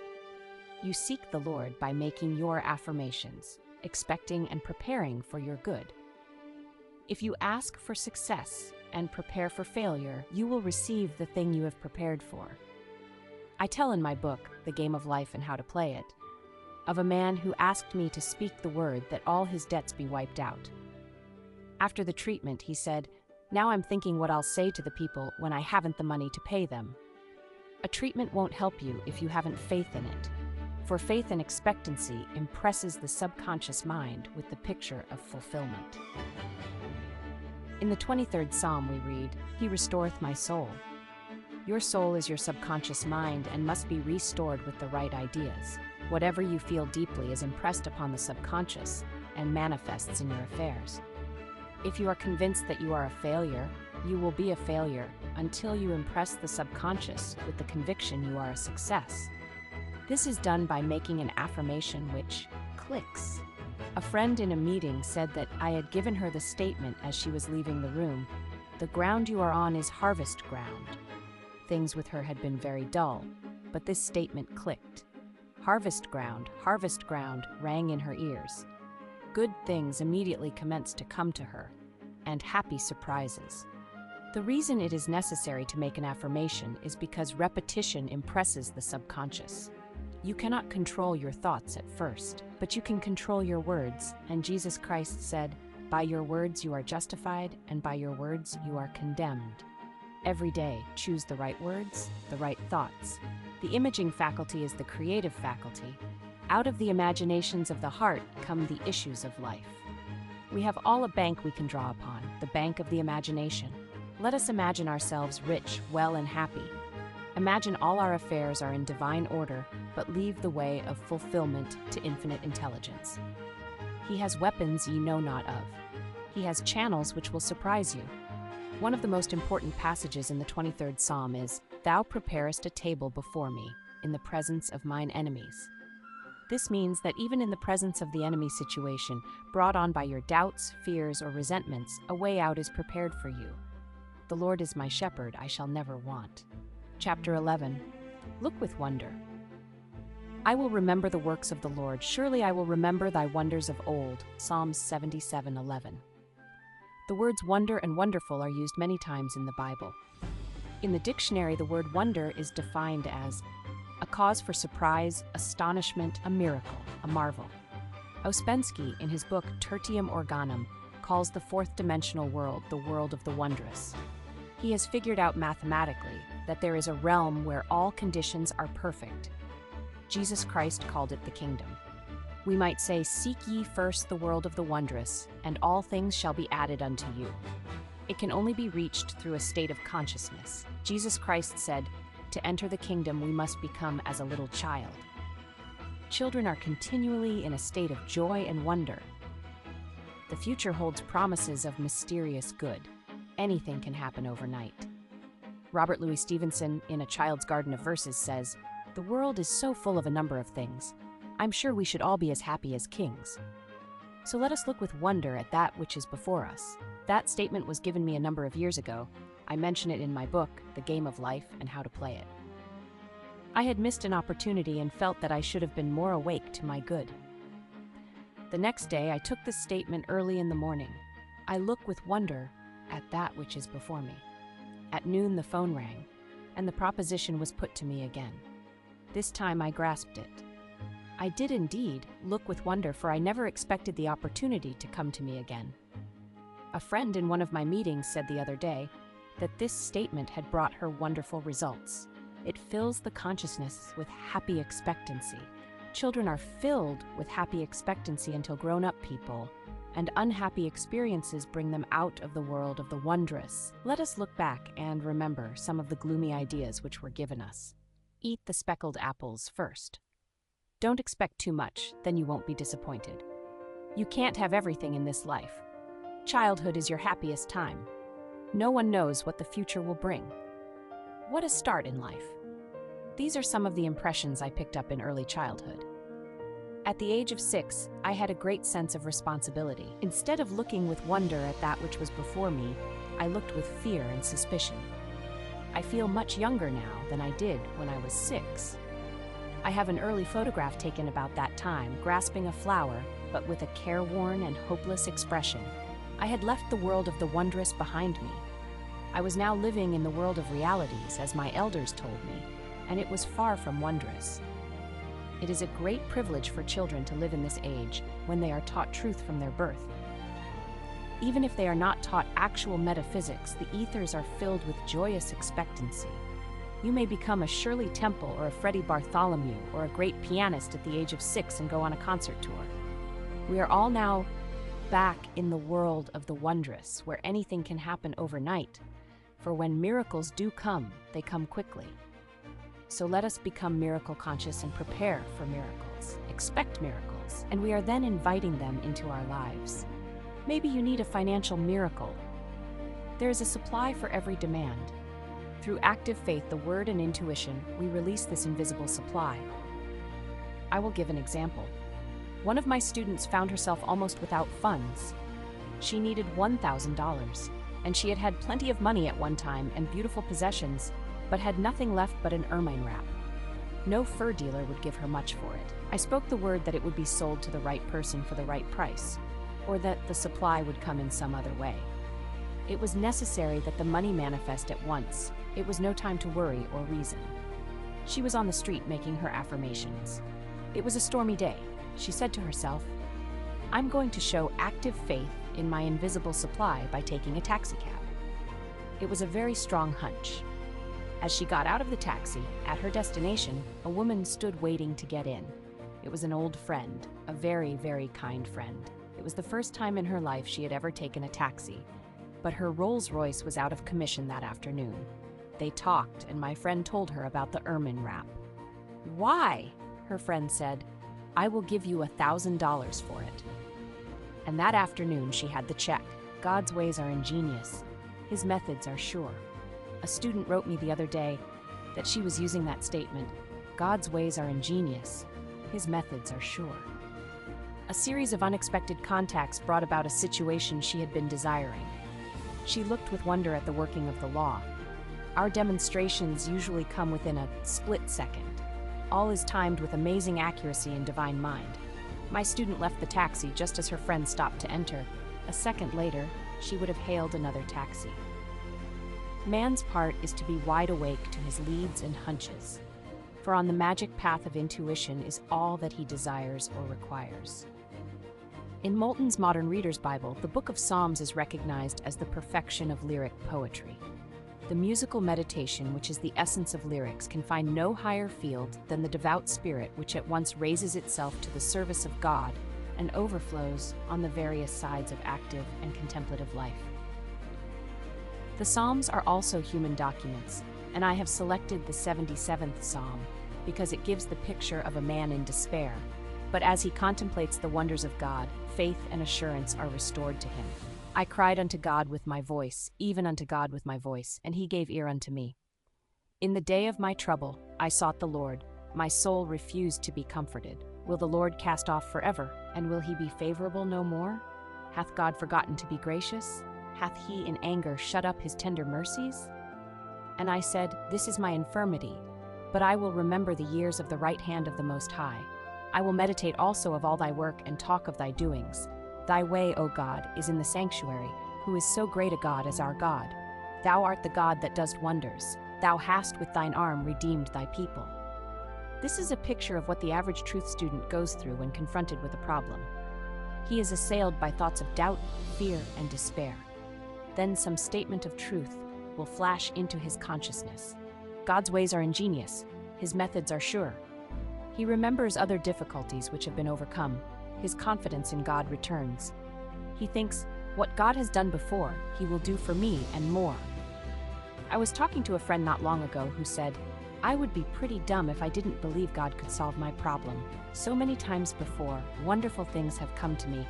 I know they will come again. So the summing up of the 77th Psalm is, what God has done before, he now does for me and more. It is a good thing to say when you think of your past success, happiness, or wealth. All loss comes from your own vain imaginings. Fear of loss crept into your consciousness. You carried burdens and fought battles. You reasoned instead of sticking to the magic path of intuition. But in the twinkling of an eye, all will be restored to you. For as they say in the East, what Allah has given cannot be diminished. Now, to go back to the child state of consciousness, you should be filled with wonder. But be careful not to live in your past childhood. I know people who can only think about their happy childhood days. They remember what they wore. No skies have since been so blue, or grass so green. They therefore miss the opportunities of the wonderful now. I will tell an amusing story of a friend who lived in a town when she was very young, then moved away to another city. She always looked back to the house they first lived in. To her, it was an enchanted palace, large, spacious, and glamorous. Many years after, when she had grown up, she had an opportunity of visiting this house. She was disillusioned. She found it small, stuffy, and ugly. Her idea of beauty had entirely changed, for in the front yard was an iron dog. If you went back to your past, it would not be the same. So in this friend's family, they called living in the past iron dogging. Her sister told me a story of some iron dogging she had done. When she was about 16, she met abroad a very dashing and romantic young man, an artist. This romance didn't last long, but she talked about it a lot to the man she afterwards married. Years rolled by.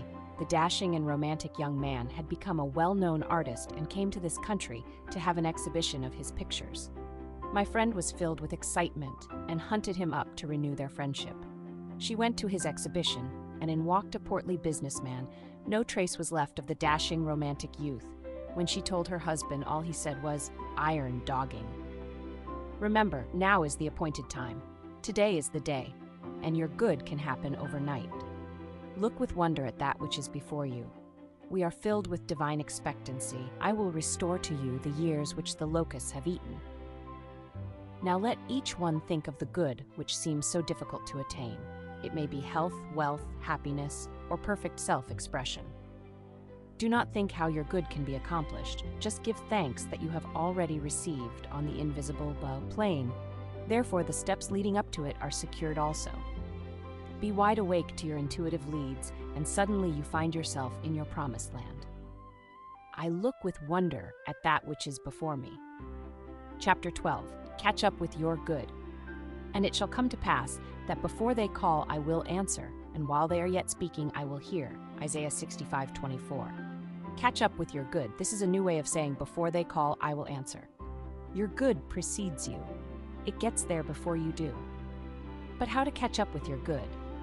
For you must have ears that hear and eyes that see, or it will escape you. Some people never catch up with their good in life.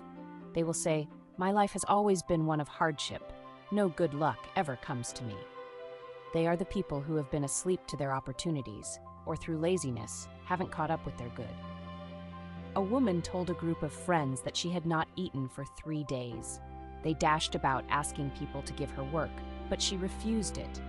She explained that she never got up until 12 o'clock. She liked to lie in bed and read magazines. She just wanted people to support her while she read Vogue and Harper's Bazaar.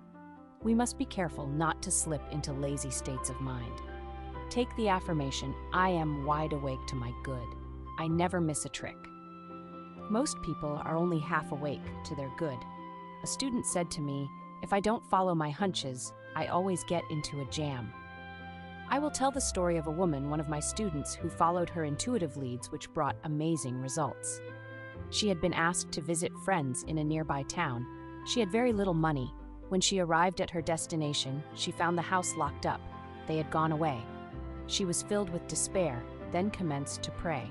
She said, "Infinite intelligence, give me a definite lead. Let me know just what to do." The name of a certain hotel flashed into her consciousness. It persisted. The name seemed to stand out in big letters. She had just enough money to get back to New York in the hotel. As she was about to enter, an old friend suddenly appeared, who greeted her warmly and whom she hadn't seen in years.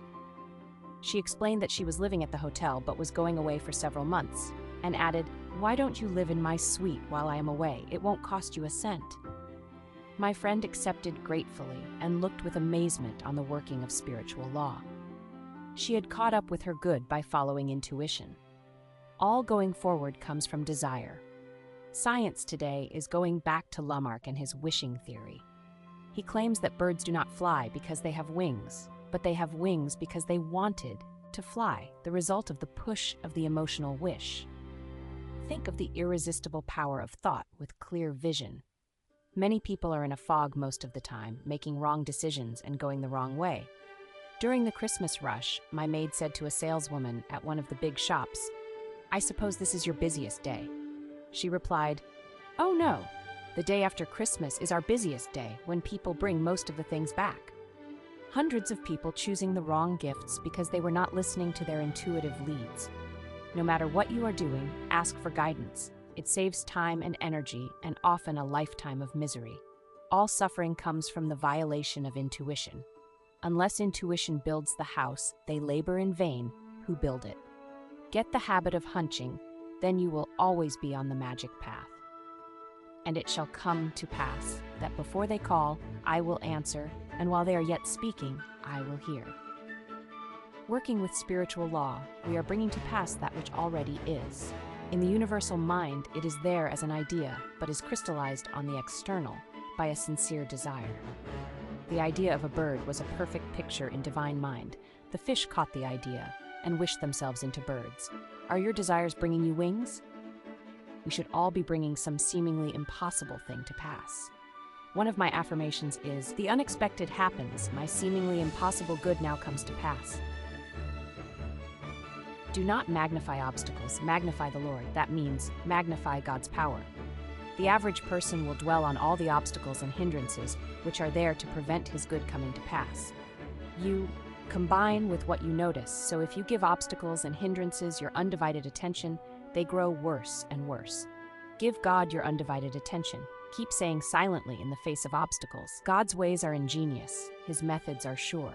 God's power is invincible, though invisible. Call unto me, and I will answer thee and show thee great and mighty things which thou knowest not." In demonstrating our good, we must look away from adverse appearances. Judge not by appearances. Get some statement which will give you a feeling of assurance. The long arm of God reaches out over people and conditions, controlling the situation and protecting my interests. I was asked to speak the word for a man who was to have a business interview with a seemingly unscrupulous person. I used the statement, and rightness and justice came out of the situation at just the exact time I was speaking. We have all heard the quotation from Proverbs, "Hope deferred maketh the heart grow sick, but when the desire cometh, it is a tree of life." In desiring sincerely without anxiety, we are catching up with the thing desired, and the desire becomes crystallized on the external. I will give to you the righteous desire of your heart. Selfish desires, desires which harm others, always return to harm the sender. The righteous desire might be called an echo from the infinite. It is already a perfect idea in divine mind. All inventors catch up with the ideas of the articles they invent. I say in my book, The Game of Life and How to Play It, the telephone was seeking Bell. Often two people discover the same inventions at the same time. They have tuned in with the same idea. The most important thing in life is to bring the divine plan to pass. Just as the picture of the oak is in the acorn, the divine design of your life is in your superconscious mind, and you must work out the perfect pattern in your affairs. You will then lead a magic life, for in the divine design, all conditions are permanently perfect. People defy the divine design when they are asleep to their good. Perhaps the woman who liked to lie in bed most of the day and read magazines should be writing for magazines, but her habits of laziness dulled all desire to go forward. The fishes who desired wings were alert and alive. They did not spend their days on the bed of the ocean reading Vogue and Harper's Bazaar. Awake thou that sleepeth, and catch up with your good. Call on me, and I will answer thee, and show thee great and might things which thou knowest not. I now catch up with my good, for before I called I was answered. Chapter 13, Rivers in the Desert. Behold, I will do a new thing. Now it shall spring forth. Shall ye not know it? I will even make a way in the wilderness, and rivers in the desert. Isaiah 43:19. In this 43rd chapter of Isaiah are many wonderful statements showing the irresistible power of supreme intelligence coming to man's rescue in times of trouble. No matter how impossible the situation seems, infinite intelligence knows the way out. Working with God, power, man becomes unconditioned and absolute. Let us get a realization of this hidden power that we can call upon at any moment. Make your contact with infinite intelligence, the God within, and all appearance of evil evaporates, for it comes from man's vain imaginings. In my question and answer class, I would be asked, how do you make a conscious contact with this invincible power? In reply, by your word. By your word you are justified. The centurion said to Jesus Christ, "Speak the word, Master, and my servant shall be healed. Whosoever calleth on the name of the Lord shall be delivered." Notice the word call. You are calling on the Lord or law when you make an affirmation of truth. As I always say, take a statement which clicks, that means gives you a feeling of security. People are enslaved by ideas of lack of love, lack of money, lack of companionship, lack of health, and so on.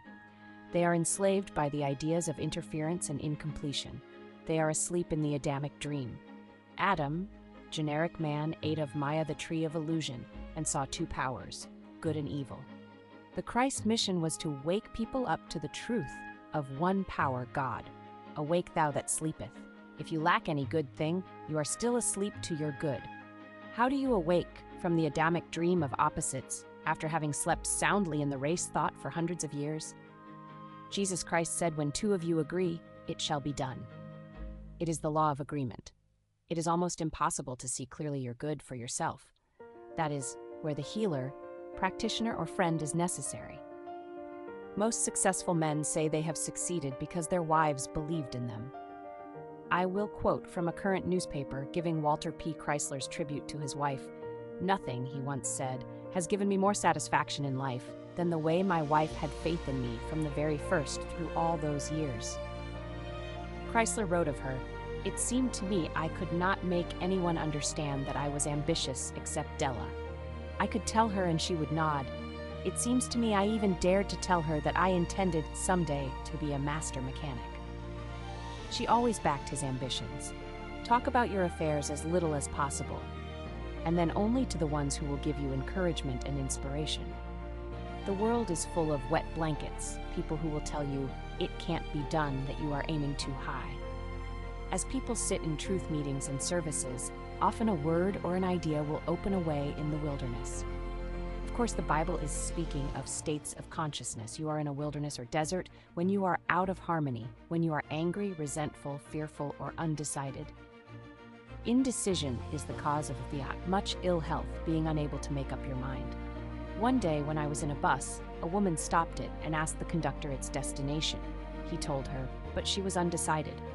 She got halfway on and then got off, then on again. The conductor turned to her and said, "Lady, make up your mind." So it is with so many people. Ladies, make up your minds. The intuitive person is never undecided. He is given his leads and hunches and goes boldly ahead, knowing he is on the magic path. In truth, we always ask for definite leads, just what to do. You will always receive one if you ask for it. Sometimes it comes as intuition, sometimes from the external. One of my students, named Ada, was walking down the street undecided whether to go to a certain place or not. She asked for a lead. Two women were walking in front of her. One turned to the other and said, "Why don't you go, Ada?" The woman's name just happened to be Ada. My friend took it as a definite lead and went on to her destination, and the outcome was very successful. We really lead magic lives, guided and provided for at every step if we have ears to hear and eyes that see. Of course, we have left the plane of the intellect and are drawing from the superconscious, the God within, which says, "This is the way, walk ye in it." Whatever you should know will be revealed to you. Whatever you lack will be provided. Thus saith the Lord, which maketh a way in the sea and a path in the mighty waters. Remember ye not the former things, neither consider the things of old. People who live in the past have severed their contact with the wonderful now. God knows only the now. Now is the appointed time. Today is the day. Many people lead lives of limitation, hoarding and saving, afraid to use what they have, which brings more lack and more limitation. I give the example of a woman who lived in a small country town. She could scarcely see to get about and had very little money. A kind friend took her to an oculist and presented her with glasses which enabled her to see perfectly. Sometime later, she met her on the street without the glasses. She exclaimed, "Where are your glasses?" The woman replied, "Well, you don't expect me to hack 'em out by using them every day, do you? I only wear them on Sundays. You must live in the now and be wide awake to your opportunities. Behold, I will do a new thing. Now it shall spring forth, shall ye not know it? I will even make a way in the wilderness and rivers in the desert." This message is meant for the individual. Think of your problem and know that infinite intelligence knows the way of fulfillment. I say the way, for before you called, you were answered. The supply always precedes the demand. God is the giver and the gift, and now creates his own amazing channels. When you have asked for the divine plan of your life to manifest, you are protected from getting the things that are not in the divine plan. You may think that all your happiness depends upon obtaining one particular thing in life. Later on, you praise the Lord that you didn't get it. Sometimes you are tempted to follow the reasoning mind and argue with your intuitive leads. Suddenly, the hand of destiny pushes you into your right place, and under grace, you find yourself back on the magic path again. You are now wide awake to your good. You have the ears that hear your intuitive leads, and the eyes which see the open road of fulfillment. The genius within me is released. I now fulfill my destiny. Chapter 14. The Inner Meaning of Snow White and the Seven Dwarfs. I have been asked to give a metaphysical interpretation of Snow White and the Seven Dwarfs, one of Grimm's fairy tales. It is amazing how this picture, a fairy story, swept sophisticated New York and the whole country due to Walt Disney's genius. This fairy tale was supposed to be for children, but men and women have packed the theater.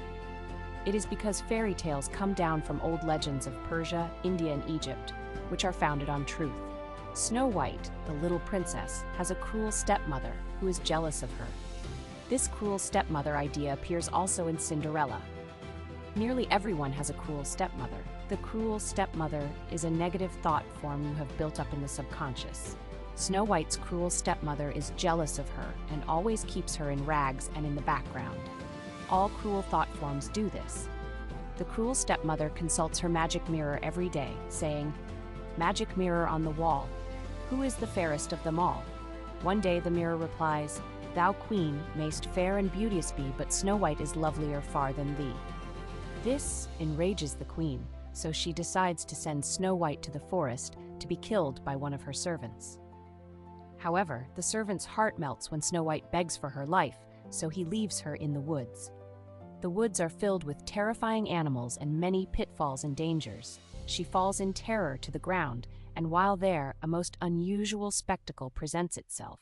Scores of the most delightful little animals and birds creep up and surround her. Rabbits, squirrels, deer, beavers, raccoons, etc. She opens her eyes and greets them with pleasure. They are so friendly and attractive. She tells her story, and they lead her to a little house which she makes her home. Now these friendly birds and animals symbolize our intuitive leads or hunches, which are always ready to get you out of the woods.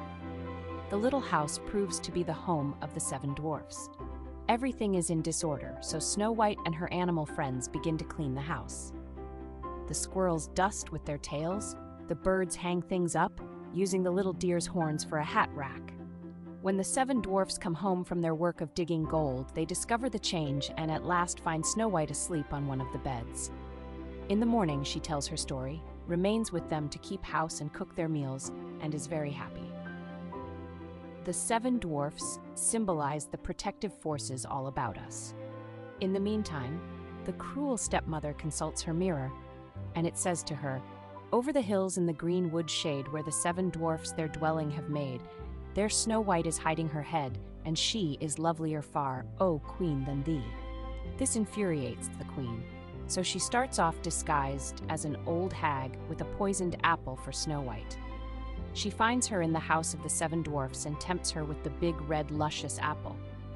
The birds and animals endeavor to tell her not to tuck it. They try to give her the hunch not to eat it. They rush around in dismay, but Snow White can't resist the apple. She takes one bite and falls, apparently dead. Now all the little birds and animals rush to bring the 7 dwarfs to the rescue, but too late, Snow White lies lifeless. They all bow their little heads in grief. Then suddenly the prince appears, kisses Snow White, and she comes to life. They are married and live happily ever after. The queen, the cruel stepmother, is swept away by a terrific storm. The old thought form is dissolved and dissipated forever. The prince symbolizes the divine plan of your life. When it wakes you up, you live happily ever after. This is the fairy story which has enthralled New York and the whole country. Find out what form of tyranny your cruel stepmother is taking in your subconscious. It is some negative conviction which works out in all your affairs. We hear people saying, "My good always comes to me too late. I've lost so many opportunities." We must reverse the thought and say repeatedly, "I am wide awake to my good. I never miss a trick." We must drown out the dreary suggestions of the cruel stepmother. Eternal vigilance is the price of freedom from these negative thought forms. Nothing can hinder, nothing can delay the manifestation of the divine plan of my life. The light of light streams on my pathway, revealing the open road of fulfillment.